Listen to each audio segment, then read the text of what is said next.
Hello Arun sir. Hello. तो जैसे direct selling में सर हम अभी बातें करना चाह रहे हैं, आपसे पूछना चाह रहे हैं ये बात कि डायरेक्ट सेलिंग करने वाले बंदे को जैसे मेहनत सभी करते हैं जी। तो बहुत से लोगों को बहुत जल्दी अच्छा रिजल्ट आने लग जाता है और कुछ लोगों को रिजल्ट नहीं आता जी। अच्छी वो ग्रोथ नहीं कर पाते, तो उसका कारण क्या है? तो आप क्या कहना चाहेंगे? तो विनोद सर, इसके ऊपर तो मतलब मैं आपको एक स्टोरी सुनाना चाहूंगा और तब मैं आपको इसका बताऊंगा कि होता क्या है। जी। देखिए हुआ क्या कि पुराने टाइम की बात है, अकबर के टाइम की बात है। अकबर बीरबल थे।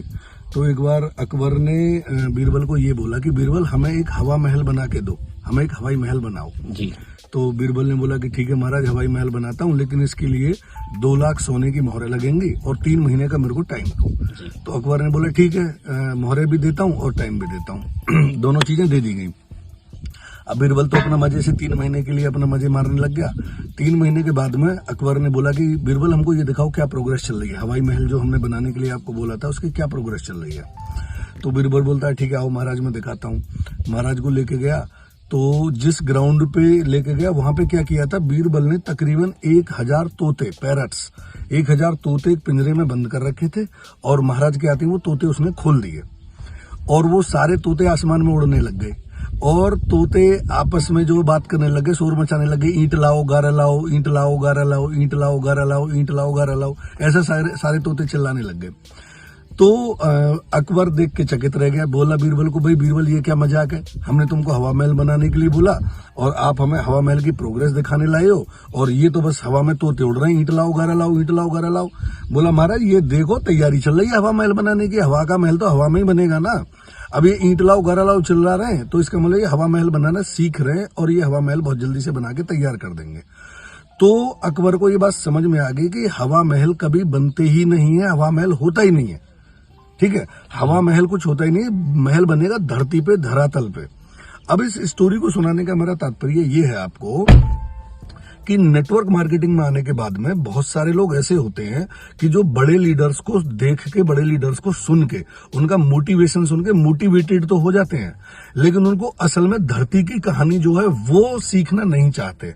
अब जैसे कि मैं आपको एक एग्जांपल देता हूं, एक व्यक्ति ने 2 4 5 लोगों की टीम बना ली। अब उस टीम को वो इकट्ठा करेगा एक दिन और उन लोगों को बोलेगा कि इस वीक में आपको इतना बिजनेस करना है और सबको 200 एसपी लेके आने हैं या 200 बिजनेस वॉल्यूम लेके आने हैं या तो 200 एसवी लेके आने, ऐसा वो सबको बोलेगा। लेकिन इससे काम नहीं चलेगा, ये हो गया हवा महल वाली बात, ईंट लाओ गारा लाओ, ईंट लाओ गारा लाओ। लेकिन अब धरातल पे महल कैसे बनता है? धरातल पे ऐसे महल बनता है कि उसने राजू नाम के व्यक्ति को पकड़ा, उसको बिठाया, उसकी आईडी को खोल के देखा और उस राजू को ये बताया कि राजू भाई इस वीक में हमें आपके लिए इतना एसपी का या इतने बिजनेस वॉल्यूम निकालने हैं और इतने बिजनेस वॉल्यूम निकालने से आपका इतने रुपए का चेक बनेगा, या आपके टारगेट के हम इतने नजदीक पहुंच जाएंगे और आपका जो नेक्स्ट रैंक है उसके भी हम इतना करीब पहुंच जाएंगे।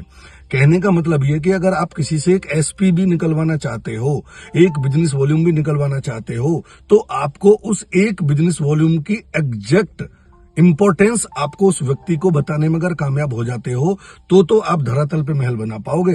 अन्यथा सिर्फ लोगों को अगर मोटिवेशन के चक्कर में रह गए तो ईंट लाओ गारा लाओ वाली कहानी चलती रहेगी और आपकी टीम ग्रोथ नहीं कर पाएगी। तो माय डियर फ्रेंड, मैं आपको यही कहना चाहता हूं कि अगर टीम से बिजनेस निकलवाना है तो टीम के प्रत्येक मेंबर की आईडी, उसका स्टेटस, उसका सारा बायोडाटा आपकी उंगलियों पे रहना चाहिए, ताकि जब आप उसके पास बैठो तो उसकी एग्जैक्ट पोजीशन बता के उसको ये बता पाओ कि भविष्य में नेक्स्ट वीक में या नेक्स्ट 15 दिन में या नेक्स्ट 1 महीने के अंदर अंदर हम आपको कहां पे पहुंचाने वाले हैं और उसके लिए क्या रोड मैप, क्या तैयारी हमें करनी पड़ेगी। अगर आप ऐसा करते हो तो धरातल पे आपके महल बनेंगे और आप जीवन में बहुत तरक्की करोगे। Thank you.